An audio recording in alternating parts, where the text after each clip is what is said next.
trying to remember. What else did we put on our shopping list? Oh, what a mouth-watering smell. Paimon would know the aroma of biryani anywhere. Let's go get some. We can still add it to the list.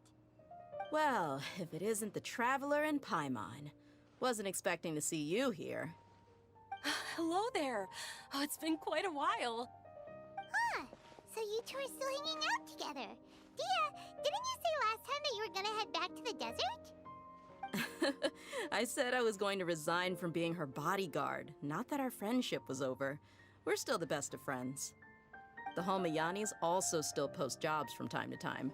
Their pay is always generous, so me and the other mercs never pass them up. I told Dehya to just stay at our place when she took one of those jobs a few days ago. My parents were delighted.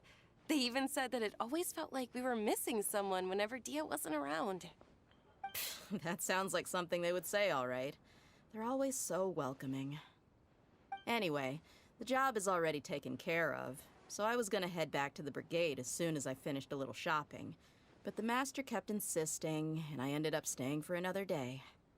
You can stay for as many days as you want, Dehya. Father hasn't even gotten around to treating you to his best dishes yet.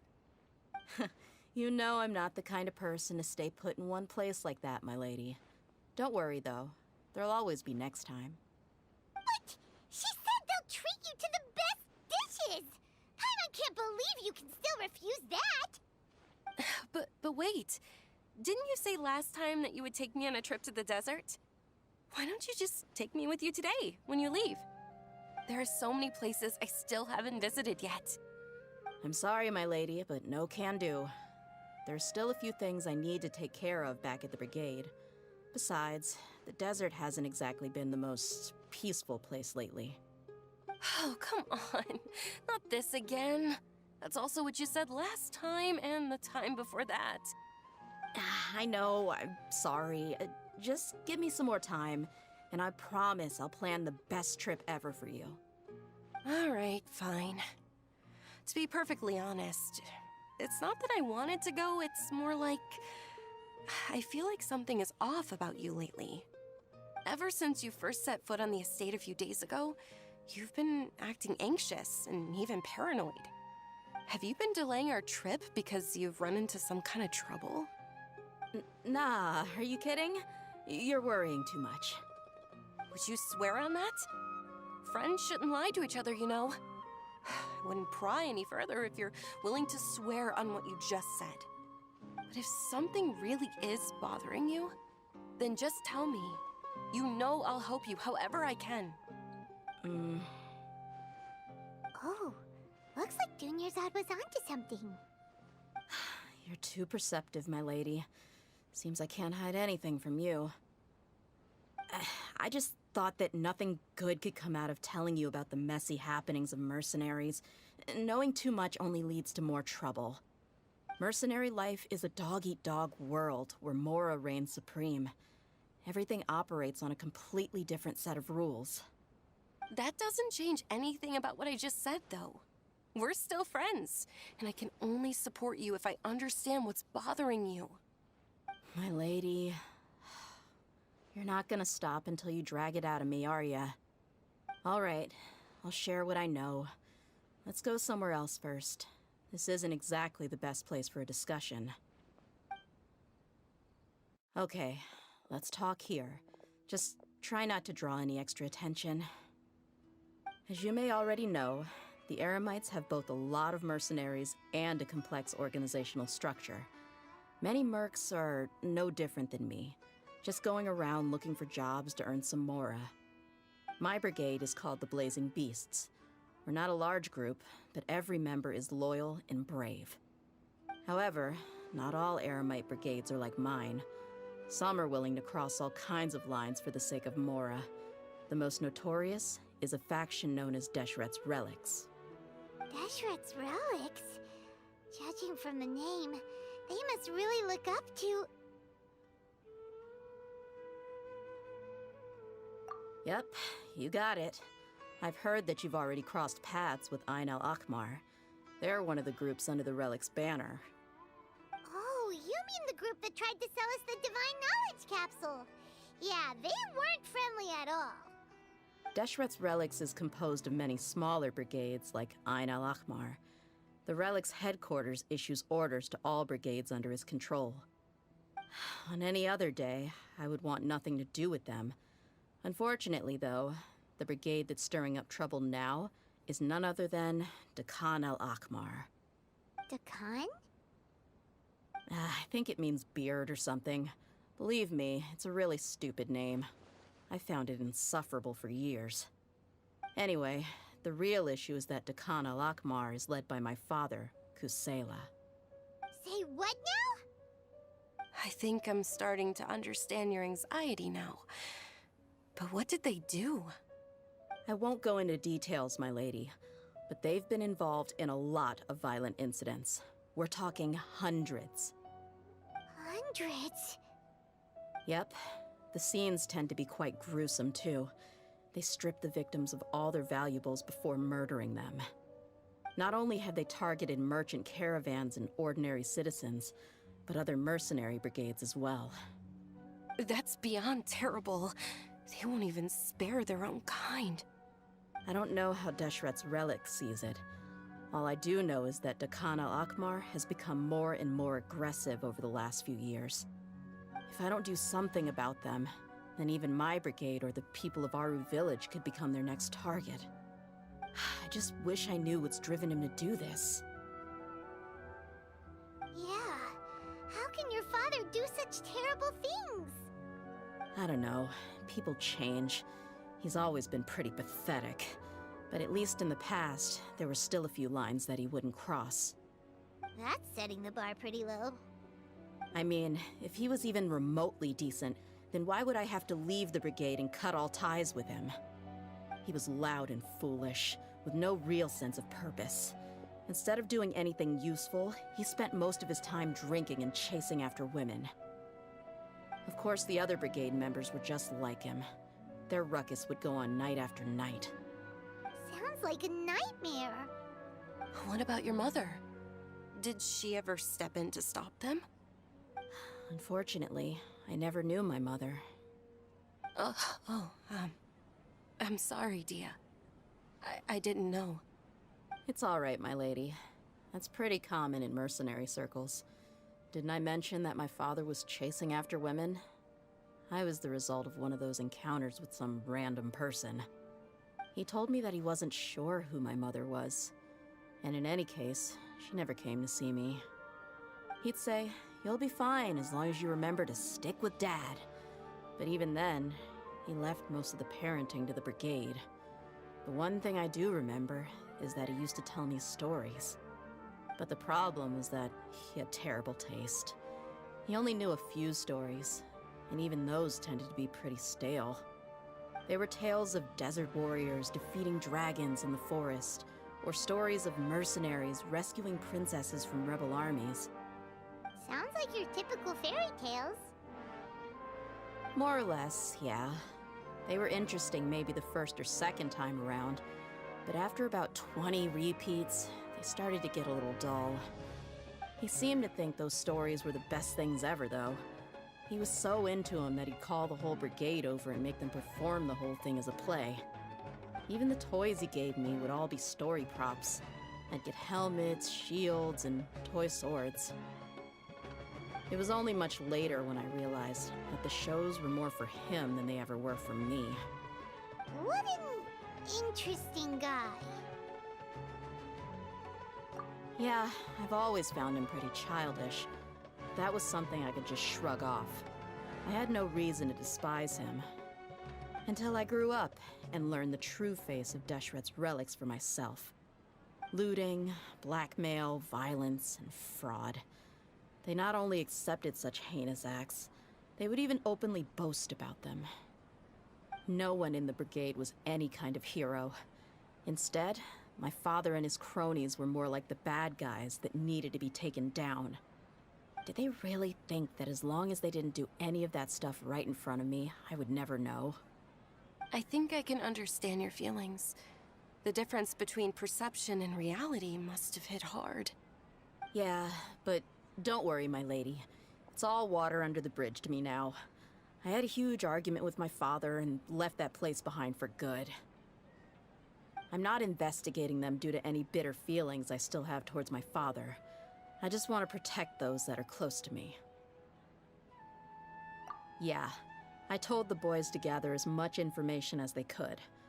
Most of the reports concern violent incidents, but there's also some talk of smuggling. I see. But isn't this investigation incredibly dangerous? It is, but every mercenary lives life on the edge. It's a lifestyle that I enjoy. That may be true, but it'll be impossible for those who care about you not to worry. Well, now you get why I didn't want to share any of this with you. What should we do? They both have valid concerns. Huh? But there's no need for you to get caught up in this mess, too. Well, she's super tough, so if she went into the desert with you, then Paimon bets the problem will be solved in no time. I'm inclined to agree. I'd feel a lot more at ease if you took her along to help. I'll wait for news from you in the city until then. Please, stay safe. I'm honored that you care so much for me, my lady. All right, then let's get moving. Our first stop will be Caravan Rebot, where we can catch up a bit with my fellow mercs.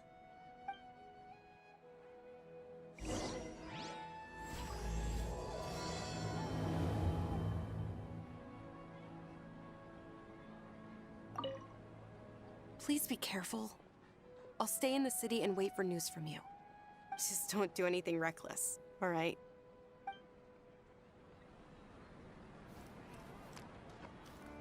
Hey, Dehya, you're back.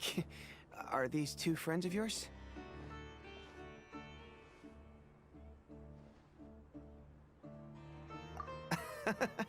Likewise. There's no need to be so formal with us. We're a pretty casual crew. Anyway, since we've got a newcomer, let me fill you in on what the Khan al-Ahmar's been up to lately. They've become extremely aggressive. Apparently, even their own now have become acceptable targets. They even attack other relics brigades, just the same as any other mercenary brigade. Even the most ferocious beasts still protect their own. And it sounds like they've thrown that straight to the wind. That's right. Once they've collected enough loot off the other mercenaries, they sell it off to a different brigade, or turn to merchants on the black market. A portion of their profits is immediately exchanged for more food and weaponry to be used in their next violent operation. That's terrible! Yeah, and it really makes you wonder why they're so desperate for Mora. A few days ago, Isham and I trailed them for a while, and even disguised ourselves as merchants to conduct trade with them. We were able to learn a few things from the exchange. Rather than saying they're out to plunder and hoard Mora, it'd probably be more accurate to say that they're experiencing an internal power struggle. Wait, a power struggle? You heard me right. The vast majority of their victims are mercenaries from the other brigades of Deshret's relics.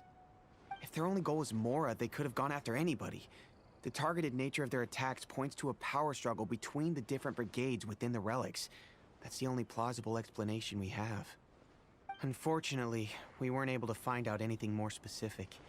It seems they're also trying to keep things under wraps. Oh, one last thing we discovered was that over the past few years, as the Khan al-Ahmar became more and more active, Deshret's relics as a whole became a lot weaker. It sounds mighty strange to me too. Harun, you can leave the rest of the investigation to us. Gotta say though, I didn't expect you to go on a whole undercover mission during the few days I was gone. Sounds like you were really putting your necks on the line, no? Nah, it was nothing. We're just as concerned about the situation as you are. The Khan al-Ahmar is your father's crew after all. What he said. Besides, Dehya, haven't you done more dangerous things than all of us combined? What we did is nothing compared to your experiences. Yeah. And while they went to talk with Khan al-Ahmar, I took a look at the last camp they attacked. Any survivors of the attack were already long gone. There was nothing of value left in the camp. Ah, Hisham and Khalaf. You're here too. We rushed over as soon as we saw you come into Caravan Rebot. Although this new friend of yours looks a little green behind the ears, I'm sensing a special vibe from her. Now that we know you'll have a capable partner with you, we can also rest easy. Hey, what about Paimon? Feel anything special? Oh, you're also planning to tag along with them? Of course! Paimon is the traveler's most important guide. Wherever she goes, Paimon will follow. Oh, in that case, then you'd better take care of her too, Dehya. Don't underestimate Paimon! Don't worry about her. She may look tiny and helpless, but she's been through just as many battles as the traveler here. Even if she had only survived on sheer luck, then that alone would still make her quite formidable. I had no idea. I guess I shouldn't judge by appearances. Oh, one other thing, Dehya. When you're free, why don't you update the deputy about your upcoming schedule? We held another recruitment event a few days ago, but everyone only came to see the Flame Main. You weren't around at the time, so people were pretty disappointed to only find our crew of rough, unkempt guys. The deputy put a lot of effort into the event, but it was basically for nothing. Only a few people chose to stay, and that really got to him. Sorry to hear that. I'll be sure to bring him some great liquor next time. I left in a hurry and I couldn't make it back in time for the event. Gotta admit, I can understand their disappointment, though. You're our brigade's main selling point, after all. Now, if only the deputy could figure out a way to bring a few more smoking hot members into our ranks. Keep dreaming. Remember the last time I invited a couple gals into the brigade? You all just froze up with your mouths gaping like a bunch of scarecrows. The awkward silence and weird expressions left quite the impression on them. They were originally interested in joining us, but after that, they both told me they were too uncomfortable to stick around. Hey, didn't we agree to never bring that up again? Huh? Wait, are you serious? Why have I never heard about this? I don't think you were part of the brigade yet. Are you kidding me? I missed a once-in-a-lifetime moment like that and you weren't even gonna tell me? All right. We can tell you about it later. Now's not the time.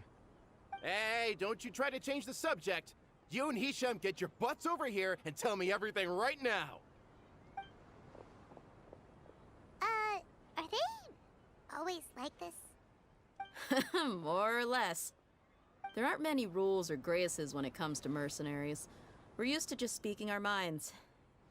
If someone starts getting under your skin, you just yell right back at them. And if that doesn't put an end to it, then you just challenge them to a fight. But we also don't tend to take many things too seriously. Being direct and getting it all out of your system as soon as things come up is better than keeping everything bottled up, never talking about it. That's also why I never spare their feelings when I talk to them. If I want to laugh, I'll laugh. If I'm angry, then I'll unload on them. It's hard to stop once you get used to it. Though, I can never do that when I'm with the Homayanis. Hey, knuckleheads! Can you at least tell me the rest of the intel before you go back to your bickering? Yeah, you hear her, Holof? Told you we gotta focus on the investigation first. I drew up a map. Right here is the spot. There you'll find the merchant caravan responsible for getting rid of Dehya al-Akhmar's looted goods. All you gotta do is wait and ambush them in the evening. They'll have no idea what hit them. Perfect. Thanks for that. Be sure to pass my regards to everyone else in the brigade as well. Will do. You stay safe, Dehya.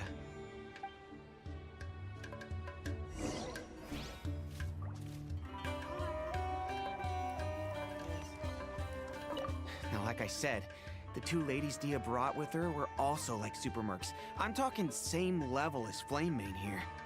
Oh, you should have seen it. The aura of the two of them when they were standing together, it was incredible. I was just at a loss for words, that's all. Ah, so pathetic. Hey! Shut up!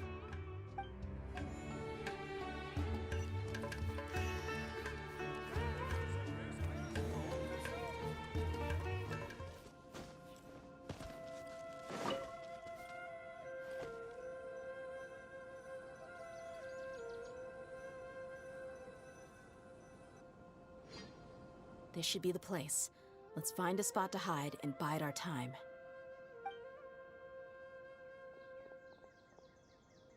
It's gonna come down to a fight one way or another, so let's all be careful.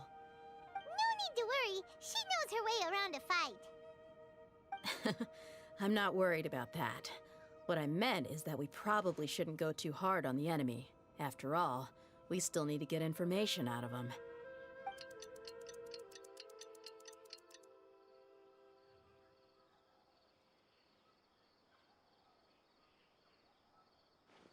Ah, here they come. You ready? Let's not give them a chance to react and end this quickly.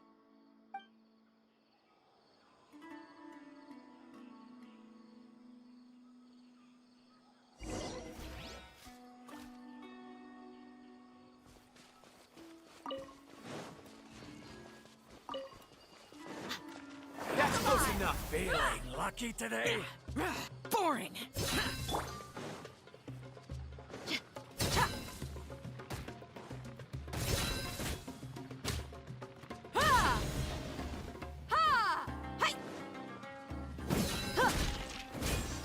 Surrender! Keep moving!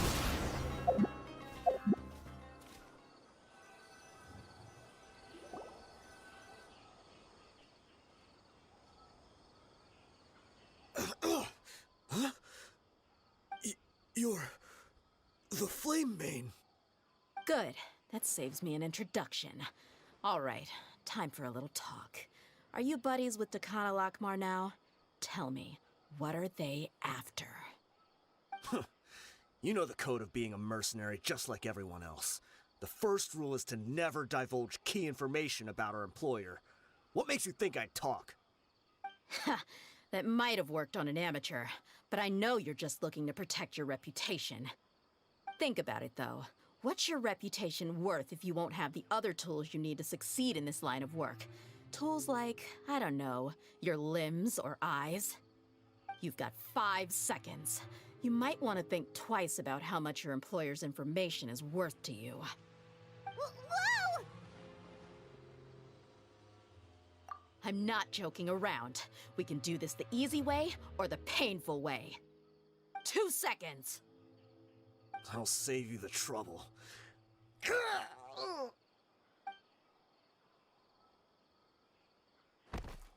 Huh? Are you crazy? He tried to bite off his own tongue. Quick, search the area for any first aid supplies.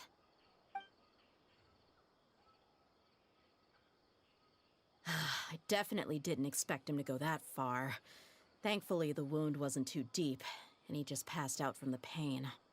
But why would he be so extreme?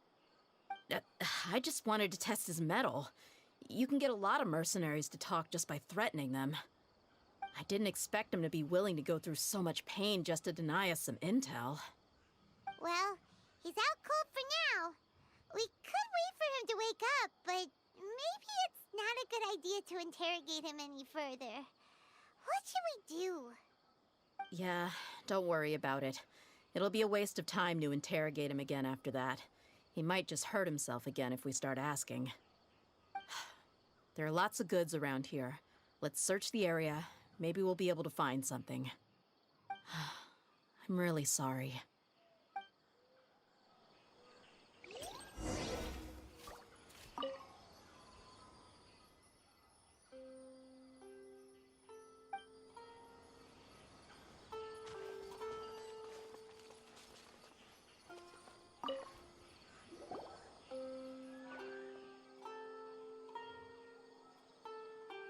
We found a piece of paper with a bunch of names on it.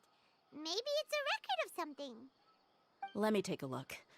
If this really is a merchant caravan, they should have a record of their transactions. Yep. I see an entry for Dakana Lakmar right here. Kusela, Idrisi, Bashar, and Takriti.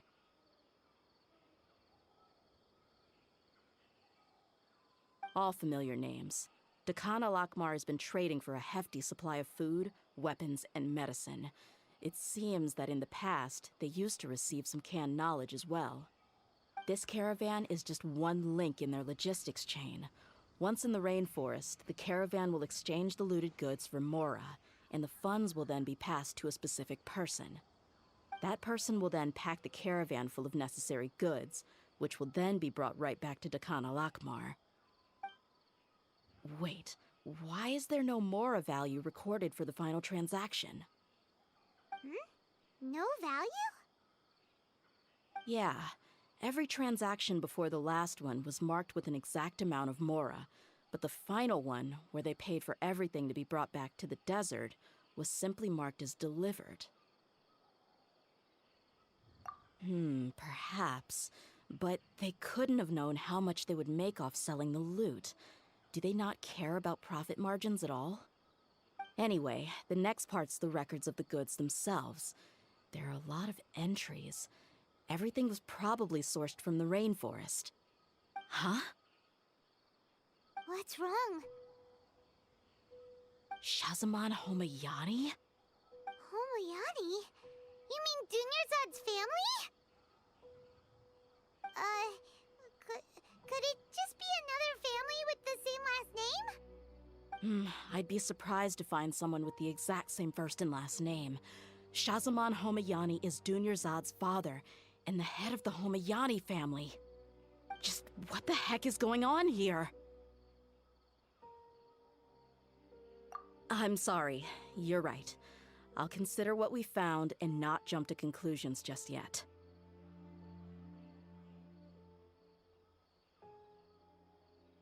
But what this piece of paper confirms is that the Homayani family has been providing goods to Dakan al-Akmar.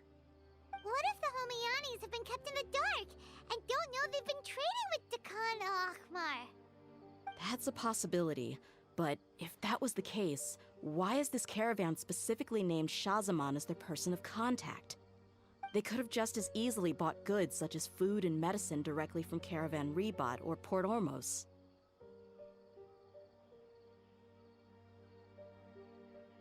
Yeah, funding violence and looting. The brigade gets the goods, and he is paid the proceeds from the sale of the loot. But why would he do something like this? It's not like the Homayanis are in need of money. I honestly have no idea. I've been to their estate many times, and I've never noticed anything suspicious. The only potentially large expenditure I could think of would be the treatment costs for Dunyarzad's Elazar. Maybe they borrowed a lot of Mora in the past? But that's still just a speculation. I don't think the Master would stoop so low to make Mora. You're probably right. I know my lady's personality, and she wouldn't deliberately keep something like this from us. But what should we do now? All we found is just another mystery. If you ask me, we already have no choice but to confront her about this. I'm not worried. It's too early to make a verdict yet. I still have faith in the Homayanis. Let's go find my lady again. We'll tell her everything and see if she's willing to lend us her support. If we're lucky, we can not only figure out the mystery of this paper, but also follow the trail of breadcrumbs to the people responsible at Dakan al-Akmar. Dehya, are you sure this is the best decision? What if instead of getting the help we need, we just end up revealing everything we've discovered to the enemy? I've considered that possibility, but even still, I want to tell her what we found. I think I owe her that much. True friendship is built on trust. She showed genuine concern for me when we first brought up the topic. I can't repay her kindness with doubt and suspicion. That's not how I deal with people. You're right. Paimon wants to trust Dunyarzad too.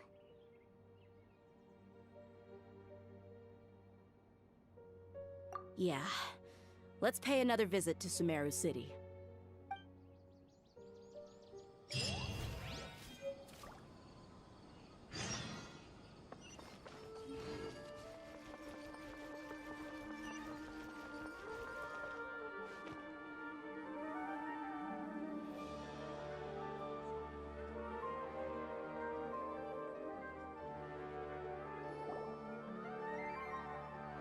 We're back, my lady. Oh, you're back a lot sooner than I expected. You mustn't have run into any trouble then. Well, how did it go? What did you come up with? Actually, we're still investigating. It's just that we've discovered something strange. I see. The clues you found have led you back here, in the city? Something like that. Yeah. You all look a little dispirited. Whatever you found must not have been very encouraging after all. Why don't you discuss it with me?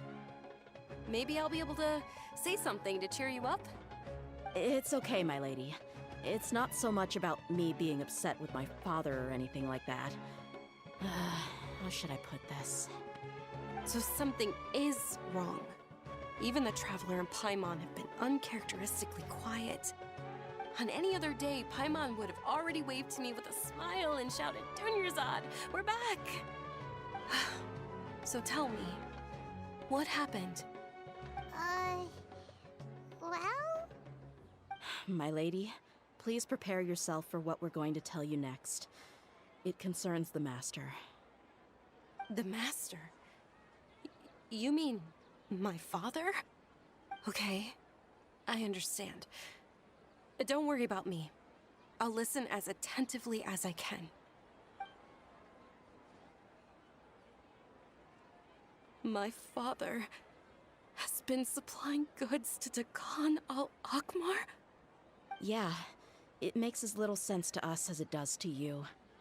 I've never doubted the Master's integrity, so I'm having a real hard time rationalizing how he could ever support an infamous brigade like them. Maybe he's not actually aware of the full story and just stumbled into the deal by accident. I can't help but agree with the Traveler. Huh? You mean you feel the same way, Dunyarzad? Thank you for sharing all this information with me. Since you've told me everything you know, I should also tell you about some doubts that I've been harboring for quite a while. In the past, I thought that my father hired a bodyguard for me so that I wouldn't run away and get lost. However, there are plenty of capable mercenaries in the Corps of 30. Why did my father go out of his way to hire Dehya? About that. Well, the Homiyanis really needed bodyguards, so they reached out to the Blazing Beasts. Later, the Master told me that I was one of the best mercenaries he'd ever seen, and that I should stick around to become one of his bodyguards.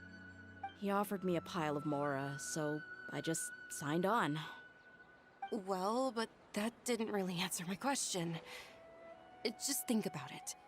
Why did my father specifically reach out to the Blazing Beasts? Maybe the Corps of 30 just didn't have anyone available, or maybe someone recommended us. I've never given it too much thought. I think I get what you're saying. You'd think none of this was a coincidence. Precisely. At first glance, nothing seemed strange or out of place. But there are many parts of the story that don't actually make any sense. If my father had always been in contact with Dakan al-Akmar, then it would make sense for him to bring Dehya into our house. You mean the goal all along was to get Dehya to be your bodyguard? No, that's too much of a stretch. I cut all ties with my father a long time ago. He has no control over my life anymore. But that still doesn't rule out the possibility that your father has still been trying to influence your life without you knowing. So, the Master was not likely an innocent victim in all of this? Sorry we put all this on you so suddenly, Dunyarzad. It's okay, Paimon. I should actually be thanking you. Regardless of his reasons, if my father has truly been funding a violent group of mercenaries, then it's my duty to bring him back to reason. But is that really the right thing to do? My father has committed many atrocities and deserves all the punishment that he has coming to him. I have zero sympathy for him. You may call me an ungrateful child, but my feelings will remain the same. However, the Homiyani family has treated me with nothing but generosity and kindness. If we decide to investigate this further, we could end up implicating the entire Homiyani family. I would be biting the hand that's fed me over all these years. Dehya. It's all right, Dehya. If anyone were to ask, you could always just say that I'm the one who instructed you to get to the bottom of this. You don't have to do that, my lady. I'm not conflicted because I'm afraid of taking responsibility. Besides, you're the one we should all be worried about right now. Hey, it's still too early to give up hope. What was the thing about friendship again?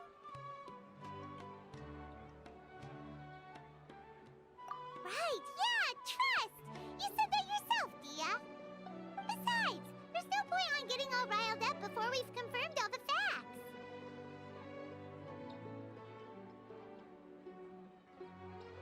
Thank you, everyone. That makes a lot of sense. I guess I should always remember the trust that I've placed in people.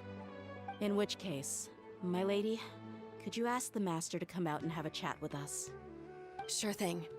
I also hope he'll be able to give us a logical explanation. Let's meet at the usual place then.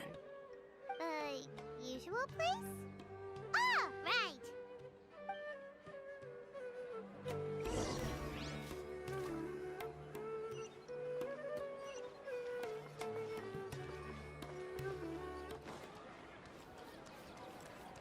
Futile!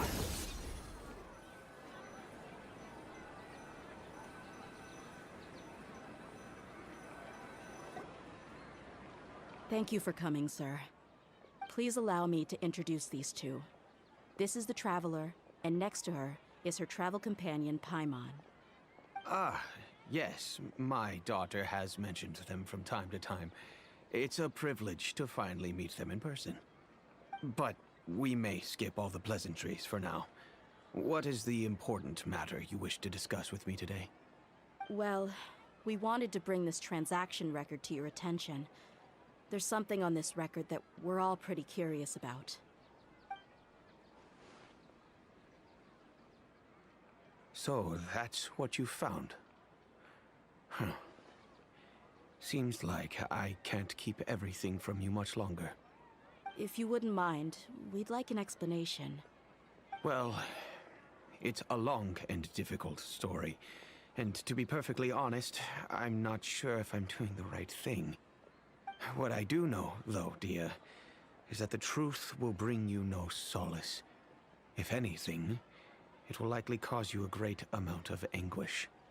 Wait, me? Yes, I understand perfectly why you came to see me. And I am touched by your collective commitment to do the right thing. But knowledge always comes at a price. And sometimes, as they say, ignorance is bliss. Your father, Kusela, and I both believed that. Of course, you have the right to seek and learn the truth, but I must warn you. The facts of this matter may reduce everything you've built for yourself into sand, blowing in the wind. If you must proceed, then Kusela's heartfelt efforts will also fade into the wind like a fleeting mirage. His heartfelt efforts? I'm sorry, sir, but I'm not sure I follow. I've made it this far in life without a single drop of my father's support. I have my own ideals and ways of looking at the world, as well as people and causes that I've chosen to cherish and fight for. None of these things have anything to do with him. I came here today to support you as the head of the Homayani family. No warning will change my stance on that. I understand. Then let me tell you a little story. Our family once needed to take a trip to the desert when Dunyarzad was just a baby. Along the way, we were attacked by bandits. They had superior numbers and quickly overpowered our bodyguards. When all seemed lost, a group of passerby Eremites lent us their support. Those Eremites were Kusela's brigade, Dehya al-Ahmar. Kusela's men told me that the attackers were Eremite mercenaries, just like themselves. I was shocked. Why would Dehya al-Ahmar go so far to save us and not spare the fellow Eremites? Kusela was grinning and walked over to play with baby Dunyarzad. She was startled by his unfamiliar face and nearly started crying. Really? I never knew. He said that he had no particular reason to help us. He just took pity on us because he had a daughter about the same age. We started talking about our children, and I sensed that he was a devoted father.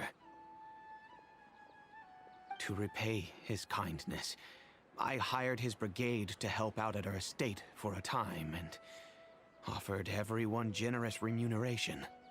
So, that's what happened. It was many years before I saw him again. I almost didn't recognize him the next time he came knocking on my door. The man I knew to be strong and healthy had been reduced to a shell of himself. He couldn't even walk anymore without his cane. So, what happened to him? He was perfectly fine when I left the brigade. I'm not too sure myself. The only thing that didn't change was his cheery disposition. He said there was absolutely nothing to worry about and that he had gotten into a fight. That was all. He then suddenly asked me if Dunyarzad, now that she had grown, would need a bodyguard of her own. At the time, Dunyarzad was going through a particularly severe bout of her Elazar. There was no need for her to have a bodyguard when she could barely leave the house. But he kept coming back to the topic. Come on, it never hurts to be safe. How do you know a bodyguard won't come in handy one day? I was completely lost at first, until he recommended the Blazing Beasts, and in particular, a mercenary named Dehya. So he was the one who recommended Dehya to you. Indeed. He didn't say it out loud, but it was clear that he saw Deshret's relics as an evil group who would eventually corrupt every member in their ranks. He was already beyond redemption, but he hoped that he would be able to detach his daughter from the vicious world of mercenary life. If Dehya could stay in my house and keep working as a bodyguard, then gradually her affinity for the desert would decrease, and she'd be able to leave her previous life behind. And that's why you offered her such generous compensation? Yes, but not just because of that. From the moment that he asked me for that favor, I also began to see Dehya as my own daughter. And that's also why I tried to persuade you to stay when you asked for permission to leave. I was willing to spend however much it took. Kusela saved my daughter and I all those years ago in the desert. I could never refuse him entrusting his daughter to me.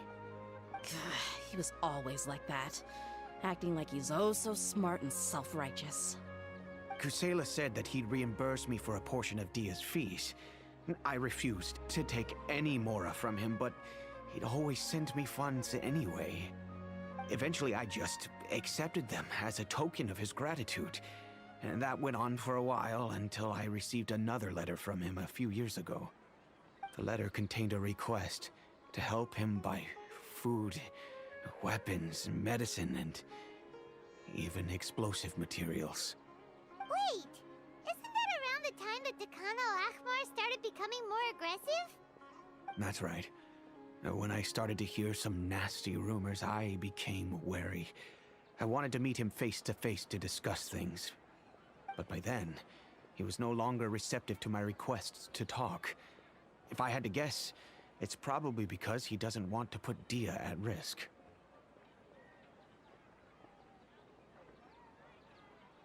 That thought occurred to me as well. I figured that he probably came to me for help because he had nobody else to turn to. After some deliberation, I decided to send him some food and medicine. I turned down all his requests for explosives and weaponry. I am aware that even such a reduced gesture of support could lead to others coming to harm, but I could not simply reject his plea for help. In the end, it probably was the wrong decision. I plugged my ears to the rumors and just chose a solution that made me feel least guilty about myself. If you can, please tell me where he is now. None of the things he's doing right now make any sense if he's just trying to keep me from getting tangled up in his world.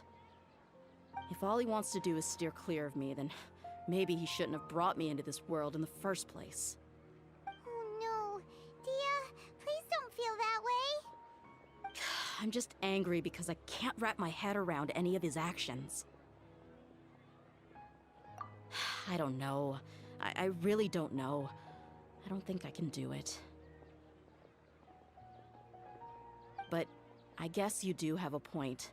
We haven't uncovered the whole truth yet. We still need to figure out his exact actions and reasoning for these last few years. I'll do my best to help. Of course, anything between the two of you would need to be resolved between you and him alone. I don't know Kusela's exact whereabouts. Outside of supplying his brigade with some goods, I tried my best to avoid getting involved any further with him. However, there's a man on the list named Jawed. He used to be a mercenary in the desert and is now a member of the Corps of 30. He's responsible for supplying weapons and liaising with the Dekhan al-Akhmar's merchant caravan. I think he should know Kusela's whereabouts. I've heard that he likes to have a few drinks alone and enjoy the cool wind at night outside the tavern. Maybe you'll be able to find him there. Understood. Thank you, sir. Then I guess this is bye for now, unless... I'll stay and be with my father here. To be honest, I'm still a little dazed and haven't finished processing everything quite yet. My father has indeed done something wrong, but if I think about it, I'm also not sure if there was a right way to handle this problem. I feel like our only course of action is to turn everything we know over to the Corps of 30 and let them render judgment. Yes. I am prepared to accept whatever verdict they choose. It's time to face my mistakes.